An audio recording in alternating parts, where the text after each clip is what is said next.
It was a busy day in the rush hour. New York subway,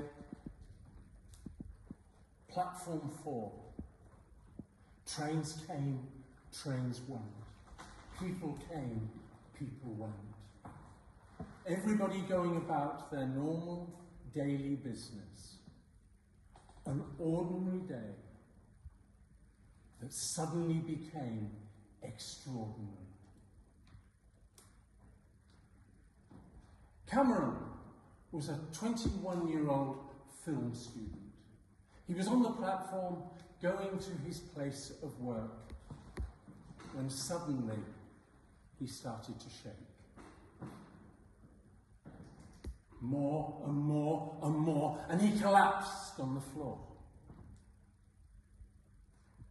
The bystander effect says the more people that are present, the less likely it is that anyone will do something. But luckily for Cameron, 2 ladies and 1 gentleman came to his rescue. They cleared a space around him. They contained his fit. Trains came, trains went, but they stayed with him the whole time. Emergency services were called, and after a relatively short while, Cameron started to recover.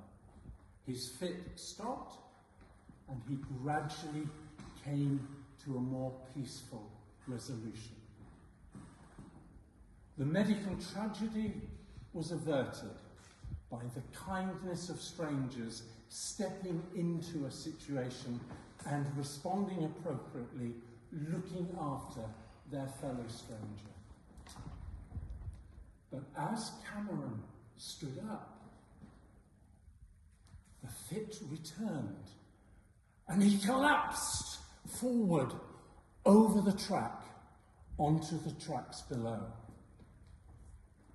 The sign on the station said, "Train approaching."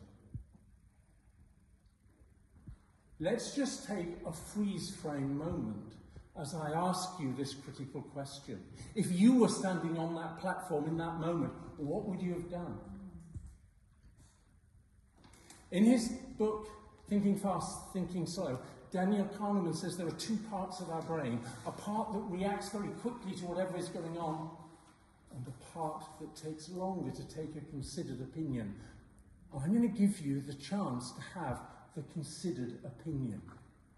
The drop from the platform to the railway tracks was about 4 foot.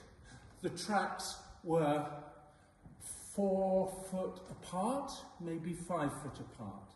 Outside the second track was the electric rail. 600 volts DC. If fitting Cameron had touched that track, he'd have been gone. But more demanding was the train coming into the platform, hitting him, ending his life. The people on the platform, the gentleman was by the name of Wesley Autry. He was a 50-year-old construction worker. This is important. And he had his 2 young daughters with him. He didn't get a chance to do what you've got now, the chance to think this through. He had to react in an instant. And he jumped down onto the track with the intention of lifting Cameron up and trying to get him back onto the platform. But there wasn't time. The train was now in the station, coming fast towards them. The driver of the train saw what was ahead, slammed on the brakes, but there wasn't time for the train to stop. So what did Wesley Autry do in that moment? He jumped down on top of Cameron, because between the tracks was a gully that was a drainage ditch.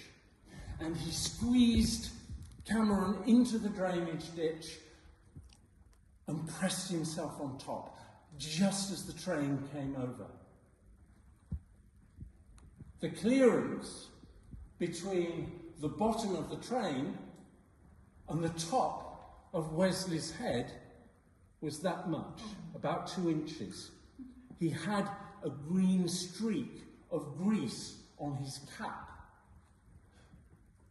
The train eventually stopped, and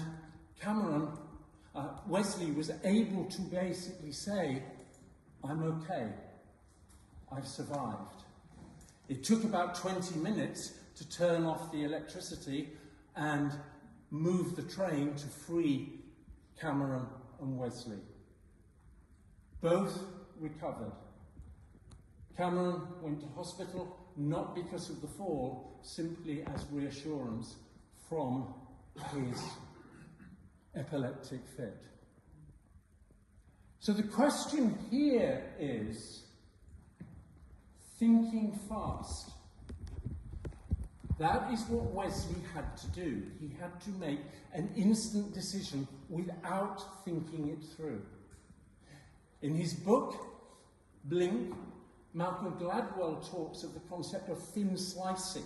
And thin slicing is when, in a fraction of a second, you take in a lot of information and make a positive, intuitive decision as to what to do.